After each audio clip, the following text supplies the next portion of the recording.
Hi guys, I am going to get Shawn ready for Pride. I know his face is kind of shadowy. I still got to work on lighting. It is later at night, so that is why I'm doing it the way I'm doing it now. Like I mentioned in my last video, I got a new phone, well, at least new to me. I used to have an iPhone 8, and the stinking thing was messing up. The battery literally was dying for absolutely no reason. And it was starting, like, my friend Heather called, and literally I was talking to her, and all of a sudden she was like, hello, hello, hello. And then my phone would hang up on her. It would, like, instantly go blank. Like, I could hear them, they could not hear me, and then it would hang up on people. And it was doing it to my mom, it did it to my husband, so I was getting frustrated with it, and I was talking to my sister-in-law, and my sister-in-law basically is one of the people that upgrades their phones, like, every year. So she's like, do you want to run by the house? And I go, sorry guys, something's about to fall. Okay. She's like, you want to run by the house? And I go, she's out of town. Was out of town, and I'm like, what do you mean? Do you want me to run? What do you need at the house? And she's like, oh, she goes, I have an iPhone 11 Pro Max, and I have a iPhone 12 mini.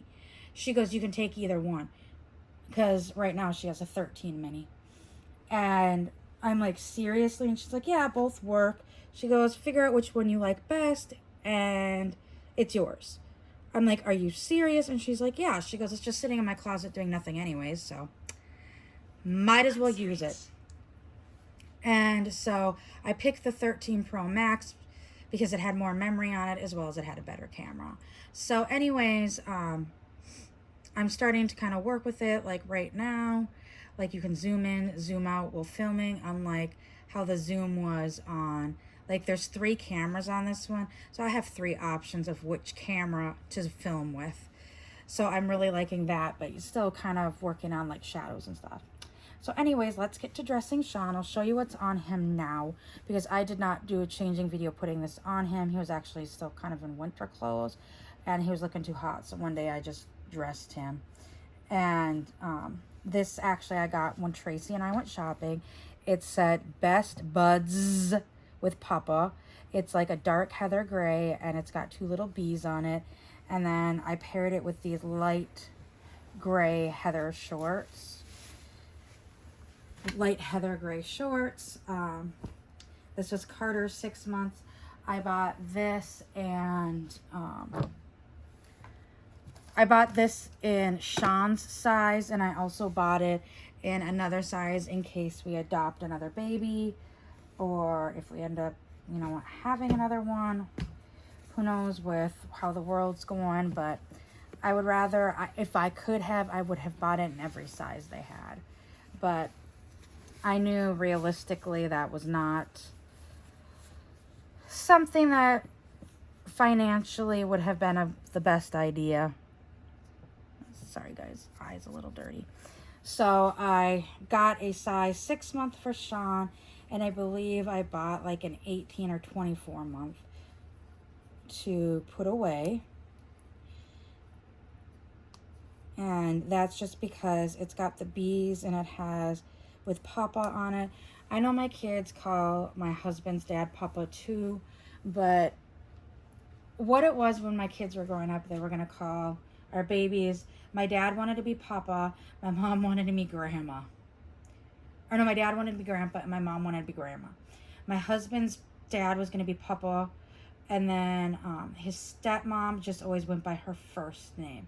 Well, then my son was born, and I'm an only child, and he was a few months old, and he kept going, yeah, yeah, yeah, yeah, yeah, yeah. And we were trying to figure out what the heck he was talking about. Now, mind you, this kid started talking in about 5 months. So he was about 6 months. Finally, I figured out that he kept saying that my mom was around. So he literally started calling my mom Yaya. And then he started calling my dad Papa. So he would call my husband's dad Papa, with the, like, more of a southern draw to it. and my dad Papa. So, and then he started calling my mother-in-law Gigi. So he picked names, and I just thought like that saying Papa on it, which when my kids were younger, we did find a few things that said Papa on it, but not many. I'm finding more now. But being it said Papa and it had bees on it, I had to get it. So anyways, for Pride Month, I am going to be putting Shawn in this super cute romper from Chickpea that I picked up at Once Upon a Child when I was with Tracy. And it is a sleeveless romper, and the neck and the armholes are like a darker blue. And then it's got red, orange, yellow, green, blue, and purple rainbows all over it. So let's get Shawn dressed, and then I will talk to you guys like I had kind of mentioned in my other video when you got a sneak peek at this outfit. So I was going to talk about, for Pride Month, not everybody can actually say something like this or has a similar story, but this was kind of my introduction into the LGBTQ plus community. So growing up, like I've said numerous times, I'm from North Dakota. I grew up in North Dakota. My mom is ultra religious. Growing up, going to church, I went to an Assemblies of God church, and honestly, looking back at it, it's very cultish. It's very damning, and like I said, looking back on this stuff now, I see things differently. And I started seeing things differently when I was younger anyways, within the church. So anyways, kind of back to my story. So growing up, it was always the gay community's wrong, the gay community's going to hell, and all this doom and gloom stuff that I absolutely hate now. And so that's what I grew up with. When I was able to form my own ideas and opinions, obviously I do not believe that, do not practice that, nothing of those sorts. But anyways, when I was 11, I had just turned 11 years old. I was in 5th grade. So my birthday is in the fall, so I'm one of the older kids in class. I had like an early birthday, like literally the birthday cutoff was September 1st, and my birthday's mid-September. So anyways, I was 11, and my grandmother got very sick. Now my dad's mom had passed away, or dad's dad had passed away when I was 5. So my dad's mom was all I had left on my dad's side, aside from my uncle, my one uncle that we thought of, or that we knew of. So anyways, my grandmother gets very sick. She starts having seizures. She starts having strokes, mini strokes, the whole 9 yards. She did not live anywhere near us or my uncle. So my dad and uncle would go down. My dad would go down one weekend, and my uncle would go down the other weekend. She was living in an apartment at the time, to check on her.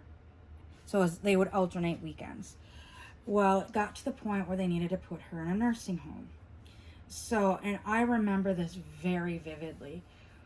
We were at her apartment trying to coax her out of the apartment. And she kept yelling, "Is he in the hall? Is he in the hall? I don't want to see him."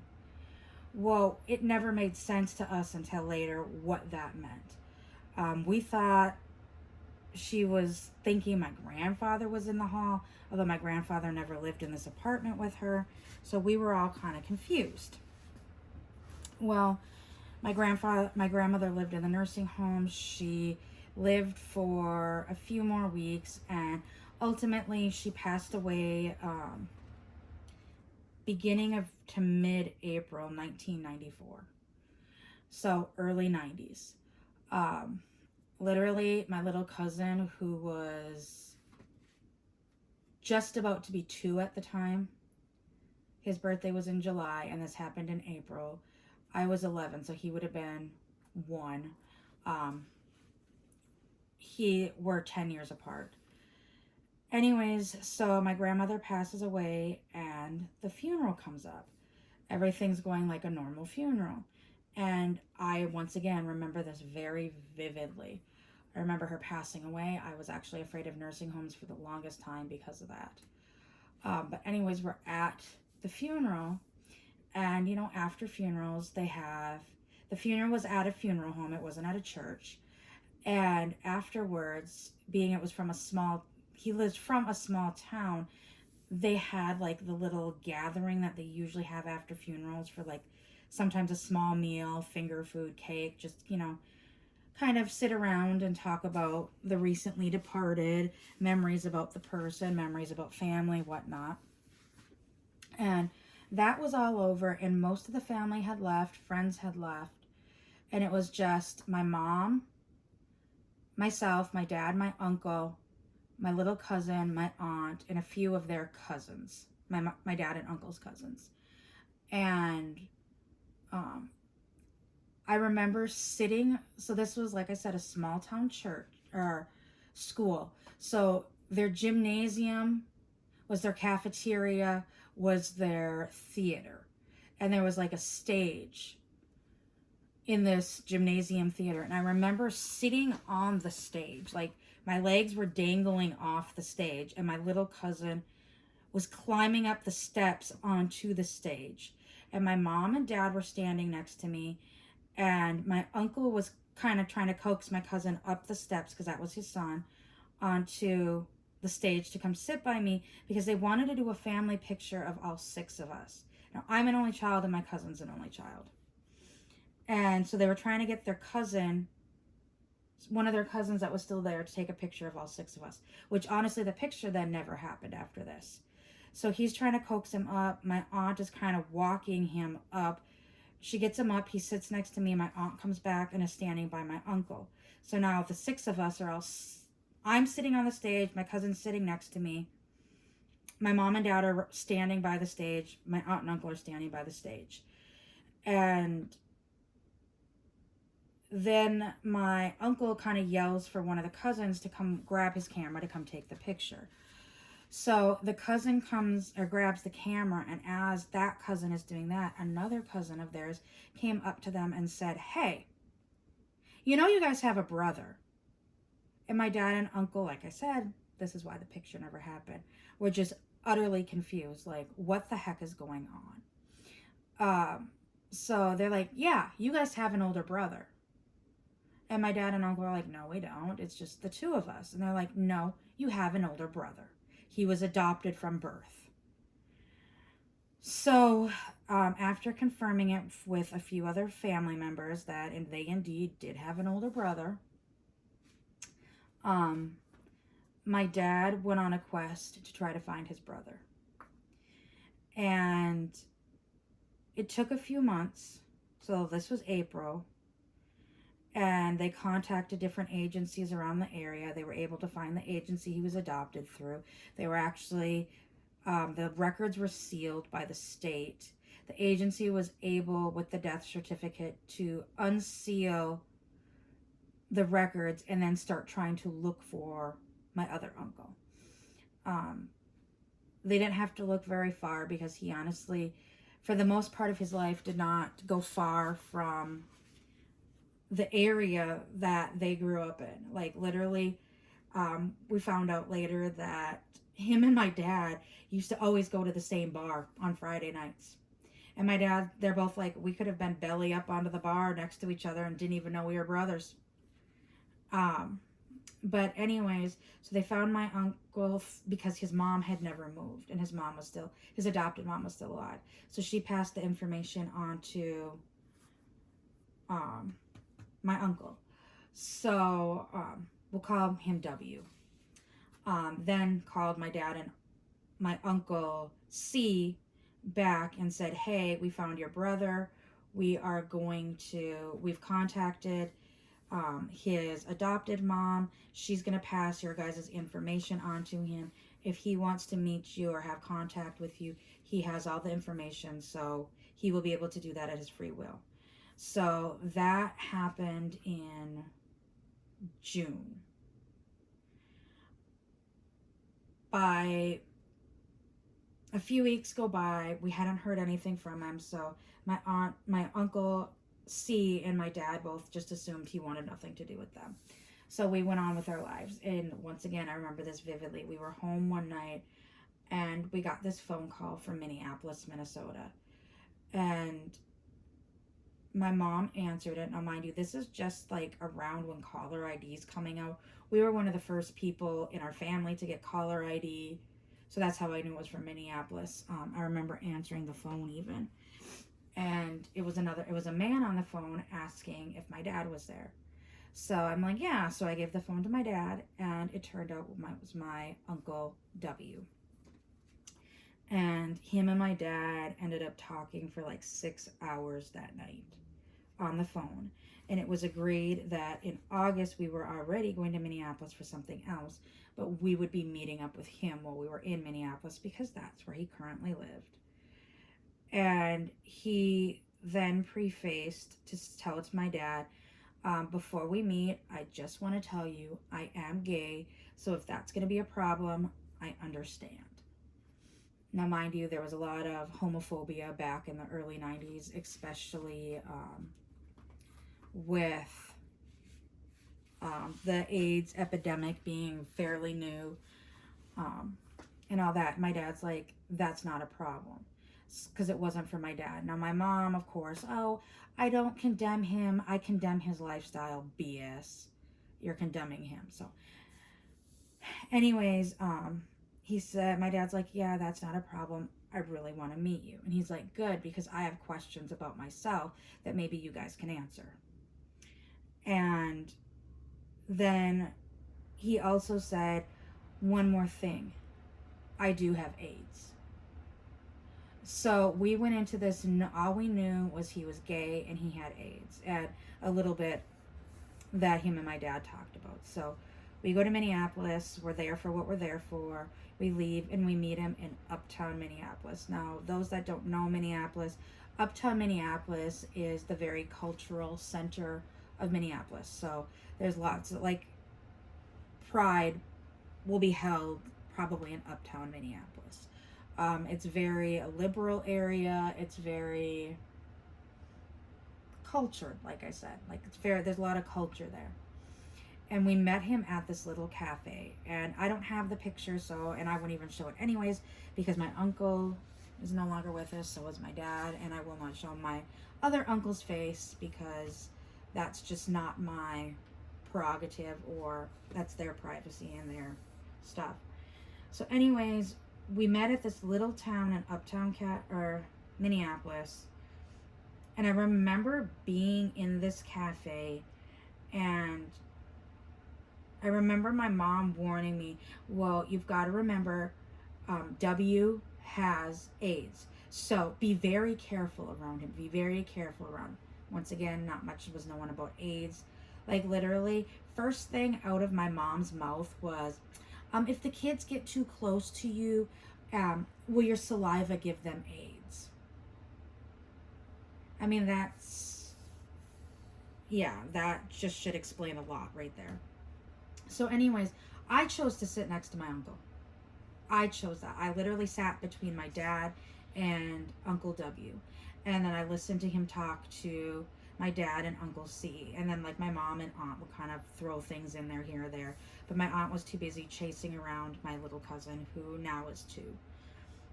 And they're talking. And all of a sudden, this is the first gay person that I have ever met in my life that I know of. I am 11 years old, about to be 12. I will be going into 6th grade. My family was literally moving from one house to another the following month. And I was starting to question a lot of stuff in life, especially like church. So I started asking questions. And then my mom tried to hush me up, going, shh, that's too personal, that's too personal. And I remember my Uncle W had these very beautiful blue eyes. And I remember him looking me in the eyes and said, and then kind of looking over at my mom and looking back at me and saying, don't worry. I know you're not coming from a place of malice. You're coming with a pure heart. And you just have questions. So he literally sat there for almost a half an hour asking or answering questions that the stupid little 11-year-old that had never met a gay person, let alone a gay person with AIDS. I had no idea. And as he's answering these questions, I don't even remember the specific questions I was asking him. But as I'm asking these questions, he is giving me genuine answers. Like, it's, when you look someone in the eye and you know they're telling the truth, that's the feeling I got from him.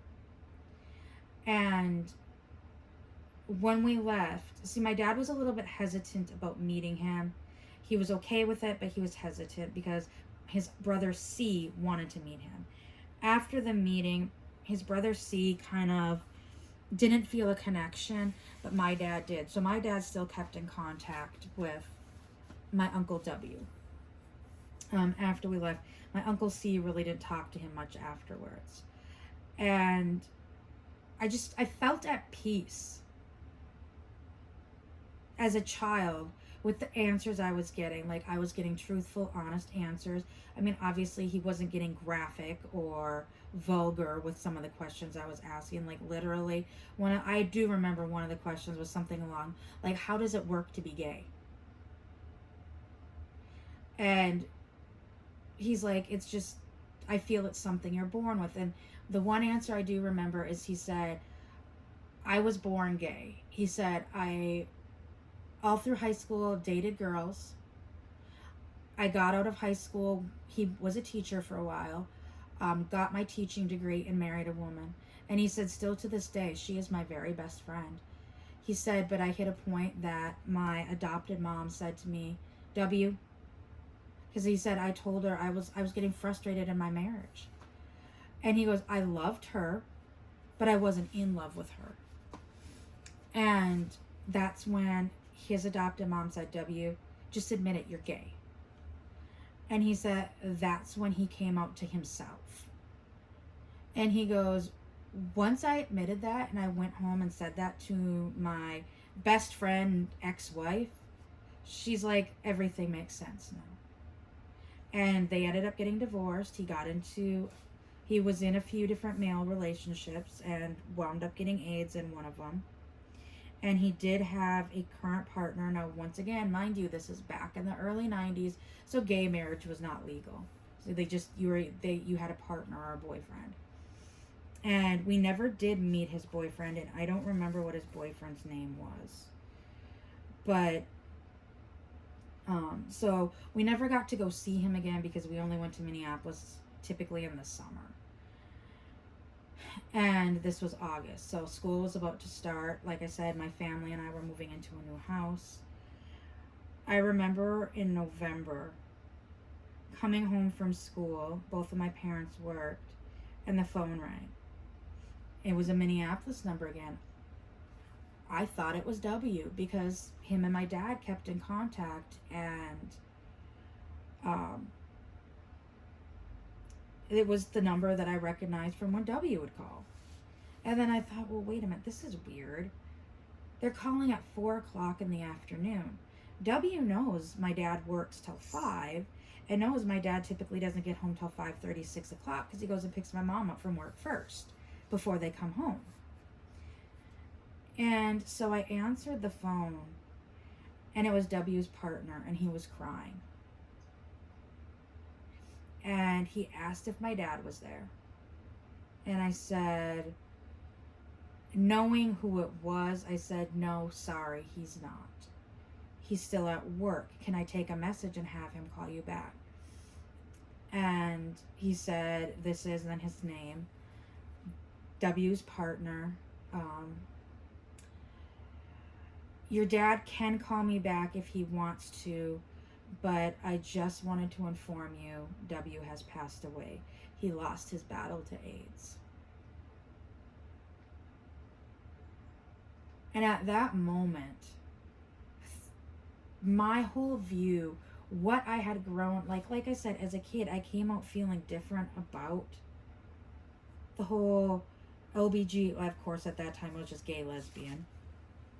But the whole thing, I felt different after meeting him. And then, like, my dad talking to him, I would say hi here and there, and he'd ask how I was doing, and I'd let him know what was up. But that was about as much as I got with him. But I just remember instantly sobbing. And now W's partner is trying to console now 12-year-old me on the phone, as his heart is broken because his partner has just passed. And I ended up talking to W's partner for at least an hour. No, it was longer because my parents got home and then my dad was able to talk to him. We were unfortunately unable. I think my dad went to the funeral, but my mom and I did not. But that was a profound change in my life. Like, between meeting W and W's passing was a very short time. It was a very short window. But like I said, growing up, I was always taught gay people are going to hell. They choose to be this way. Like, I had never met anybody that was gay at that point. And that is honestly when I started questioning that church hardcore. There was other instances that I'm not going to get into right now, but that changed my course of my life. When it comes to my beliefs, that changed the course of my life about being kind to humans. Like, just be kind to people. And like, still to this day, my mom will make comments about, oh, I don't mind, or so-and-so is gay. So my mom has a friend whose brother is gay and is actually married and has 2 kids. And she will still to this day make those stupid, bullshitted, bigoted comments of, I don't condemn the gay person. I condemn their lifestyle. You know, they choose to live in sin. Utter bullshit, in my opinion. First of all, we are told we're not supposed to judge people, so why are you judging them? Why are you judging their lifestyle? You don't need to condemn anything for them. 2, God and Jesus say that they sent Jesus to die for our sins. So if a gay person on their deathbed just says, Lord, forgive me for all my sins, they're not stating necessarily what sins specifically they are. All you have to say is, Lord, forgive me for my sins. And you are supposed to have eternal life. So why are we condemning people? Nobody is perfect. Nobody is sin-free. So why is one sin different than the other? Why is that little white lie you told your boss because you stopped at Starbucks on the way to work, so you were 5 minutes late, but you told your boss the reason why you were 5 minutes late was because you got stuck in traffic, or there was a train, or this or that, some other excuse? Oh, to me, a sin is a sin. And I am no place to judge whose sin is worse. And so that has changed my ideals, my life. And to this day, like, I teach my kids, you love. And so even for Pride, like right now, Shawn is wearing this cute little romper for Pride with his Pride Lovey that I showed in my last haul. But this year, like, my kids in the past have looked at Pride stuff and they really haven't connected with anything that they just had to have, and that's okay. I'm not going to force them to purchase a Pride shirt and wear it if they're not comfortable with it.